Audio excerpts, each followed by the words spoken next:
માંગરોળ ખાતે પોલીસ વિભાગ અને શહેરીજનોના સહયોગ દ્વારા માનવતાની મહેક કેન્દ્રના ઉદ્ઘાટન સંદર્ભે જૂનાગઢ પોલીસ અધિક્ષક હર્ષદ મહેતાના અધ્યક્ષ સ્થાને એક ભવ્ય કાર્યક્રમ યોજાયો હતો।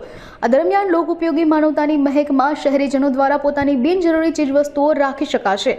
આ તકે ધારાસભ્ય રાજભા મામા સરકાર, માંગરોળ ડીવાયએસપી, પૂર્વ ડીવાયએસપી દાસારામ બિલ્ડર, જૂનાગઢના શહેર ભાજપ પ્રમુખ, સમગ્ર ઘાંચી મુસ્લિમ સમાજના પ્રમુખ, ભાજપ કોંગ્રેસ આગેવાનો, હિન્દુ મુસ્લિમ અગ્રણીઓ તેમજ માળિયા તાલુકાના પોલીસ વિભાગના અધિકારીઓ, પોલીસ સ્ટાફ સહિત બહોળી સંખ્યામાં લોકો ઉપસ્થિત રહ્યા હતા। આ સમગ્ર કાર્યક્રમનું સંચાલન રમેશ જોશીએ કર્યું હતું।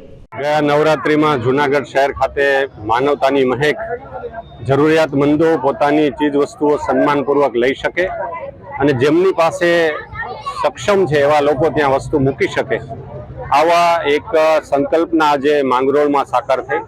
આ વિસ્તારના માનનીય ધારાસભ્યશ્રીની તથા આદરણીય મામા સરકારશ્રી આને સાકાર કરવા માટે જેમનો સહયોગ રહ્યો છે એવા દાસારામ બિલ્ડર્સના ભાઈ શ્રી અરવિંદભાઈ અને સમગ્ર માંગરોળની જનતાની ઉપસ્થિતિમાં આજે આ ખુલ્લું કર્યું છે।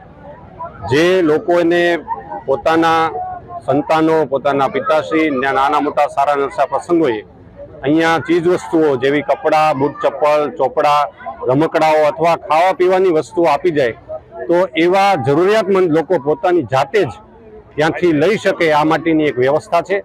આ માંગરોળની જનતા દ્વારા જ શરૂ થયું છે અને ભવિષ્યમાં એ માંગરોળની જનતા માટે જ ઉપયોગી થશે।